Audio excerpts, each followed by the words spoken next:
भारत जन न्यूज। श्री गुरु राम राय विश्वविद्यालय के school of management and commerce studies की ओर से 2 दिवसीय राष्ट्रीय सम्मेलन का आयोजन किया गया। सम्मेलन में देश के 10 विश्वविद्यालयों से 12 विशेषज्ञ वक्ताओं ने उच्च शिक्षा में तकनीकी शब्दावली की भूमिका तथा भारतीय भाषाओं में अनुप्रयोग विषय पर विचार व्यक्त किए। साथ ही शोधार्थियों द्वारा विभिन्न विषयों पर शोध पत्र भी प्रस्तुत किए गए। SGRR विश्वविद्यालय के कुलाधिपति श्री महंत देवेंद्र दास जी महाराज ने सम्मेलन के आयोजनकर्ताओं को सफल आयोजन के लिए बधाई दी। शुक्रवार को 2 दिवसीय सम्मेलन का शुभारंभ प्रोफेसर गिरीश नाथ झा, अध्यक्ष CSTT उच्च शिक्षा भारत सरकार, प्रोफेसर कश्यप कुलसचिव SGRR, engineer JS Rawat, doctor Pooja Jain, सम्मेलन की समन्वयक ने संयुक्त रूप से दीप प्रज्वलन कर किया। सम्मेलन को संबोधित करते हुए विश्वविद्यालय के कुलपति प्रोफेसर यशवीर दीवान ने शिक्षकों से जनमानस तक हिंदी भाषा को पहुंचाने के लिए अनुवाद करने की प्रेरणा दी। उन्होंने कहा कि इससे हिंदी भाषा के छात्रों का हित होगा। वहीं विश्वविद्यालय के कुलसचिव डॉक्टर अजय कुमार खनूरी ने छात्रों और शोधार्थियों को संबोधित करते हुए कहा कि पहाड़ी अंचलों में और सीमांत क्षेत्र में रहने वाले छात्र अंग्रेजी भाषा न आने के कारण अपनी मेधावी प्रतिभा को लोगों के सामने नहीं ला पाते हैं। उन्होंने श्री गुरु राम राय विश्वविद्यालय के शिक्षकों को ऐसी प्रतिभाओं को निखारने के लिए प्रेरित किया। सत्र के पहले दिन professor Kashyap Kumar Dubey, school of biotechnology JNU विशिष्ट अतिथि ने कहा कि तकनीकी शब्दावली का महत्व भारतीय भाषाओं में शिक्षा प्रदान करना होना चाहिए। अध्यापन के समय शिक्षकों को हिंदी भाषी क्षेत्रों से आने वाले छात्रों को हिंदी भाषा की पुस्तकों का संदर्भ भी जरूर बताना चाहिए। उन्होंने कहा कि तकनीकी और वैज्ञानिक शब्दों के प्रयोग को आम बोलचाल में शामिल किया जाना चाहिए। कार्यक्रम के मुख्य अतिथि प्रोफेसर गिरीश नाथ झा, अध्यक्ष वैज्ञानिक तथा तकनीकी शब्दावली आयोग भारत सरकार ने छात्रों और शोधार्थियों को जानकारी देते हुए बताया कि भारत सरकार तकनीकी शब्दों के संवर्धन और संरक्षण के लिए शब्दशाला परियोजना की शुरुआत करने जा रही है।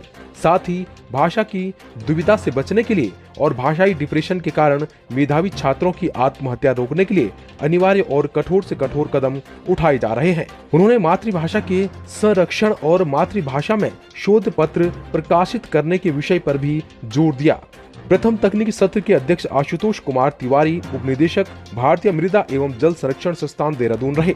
प्रथम सत्र को संबोधित करते हुए प्रोफेसर रजत अग्रवाल, ITI रुड़की प्रबंधन विभाग, मुख्य वक्ता ने कृषि अर्थव्यवस्था से ज्ञान आधारित अर्थव्यवस्था में परिवर्तन विषय पर शोधपूर्ण वक्तव्य प्रस्तुत किया। साथ ही उन्होंने बौद्धिक संपदा और ज्ञान आधारित अर्थव्यवस्था पर विशेष जोर दिया। उन्होंने स्टार्टअप, पेटेंट और प्रतिलिप्याधिकार विषय पर विस्तृत जानकारी दी। उन्होंने कहा कि उत्तराखंड विविधतापूर्ण और प्रतिभाओं का धनी प्रदेश है, इसलिए यहाँ के विशिष्ट उत्पादों की GI टैगिंग होनी जरूरी है। द्वितीय तकनीकी सत्र की अध्यक्षता करते हुए प्रोफेसर सत्यपाल सिंह, संस्कृत विभाग, दिल्ली विश्वविद्यालय ने छात्रों और शोधार्थियों को संस्कृत और हिंदी के प्रयोजन मूलक शब्दों के प्रयोग की बात कही। इस सत्र के प्रथम मुख्य वक्ता प्रोफेसर राजेंद्र मेहता, दिल्ली विश्वविद्यालय के आधुनिक भारतीय भाषा एवं साहित्यिक अध्ययन विभाग ने शोध में नवाचारों के प्रयोग पर बल दिया। साथ ही साहित्य में आम बोलचाल की भाषा के शब्दों के प्रयोग की बात कही। Professor Rakesh Dodi, dean school of management HNB Garhwal विश्वविद्यालय ने छात्रों को संबोधित करते हुए प्रबंधन में वैज्ञानिक और तकनीकी शब्दावली पर जोर दिया। उद्देश्य यह है कि जो भारतीय भाषाओं में जो शिक्षण हो उसके लिए शब्दावली निर्माण कैसे होनी चाहिए, और सारे जो विज्ञान के विषय हैं, तकनीकी विषय हैं, उसमें शब्दावली निर्माण के लिए भारत सरकार ने एक संस्था बनाई है, वैज्ञानिक और तकनीकी शब्दावली आयोग 1961 में। 62 वर्षों से ये शब्दावली आयोग शब्दावली निर्माण कर रहा है और कम से कम 30 लाख के करीब शब्द हेडवर्ड्स बने हैं। तो उन शब्दावली को प्रमोट करना, लोगों में जाके बताना कि शब्दावली क्या है, इसका प्रयोग कैसे करना है कंटेंट क्रिएशन में, शैक्षणिक सामग्री निर्माण में।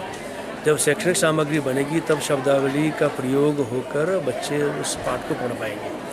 तो ये प्रक्रिया, इसलिए हम ये गोष्ठियाँ करते हैं, 2 दिवसीय गोष्ठियाँ करते हैं, 3 दिवसीय गोष्ठियाँ करते हैं। इसमें हमारे विशेषज्ञ आके शब्दावली को बताते हैं और जो हमारे प्रतिभागी होते हैं वो विश्वविद्यालय के, कॉलेज के टीचर्स होते हैं, छात्र भी होते हैं, उन तक बात पहुंचाते हैं ताकि वो शब्दावली के से अवगत हो सके और उसका प्रयोग करें उत्तरोत्तर। ब्यूरो रिपोर्ट, भारत जन न्यूज।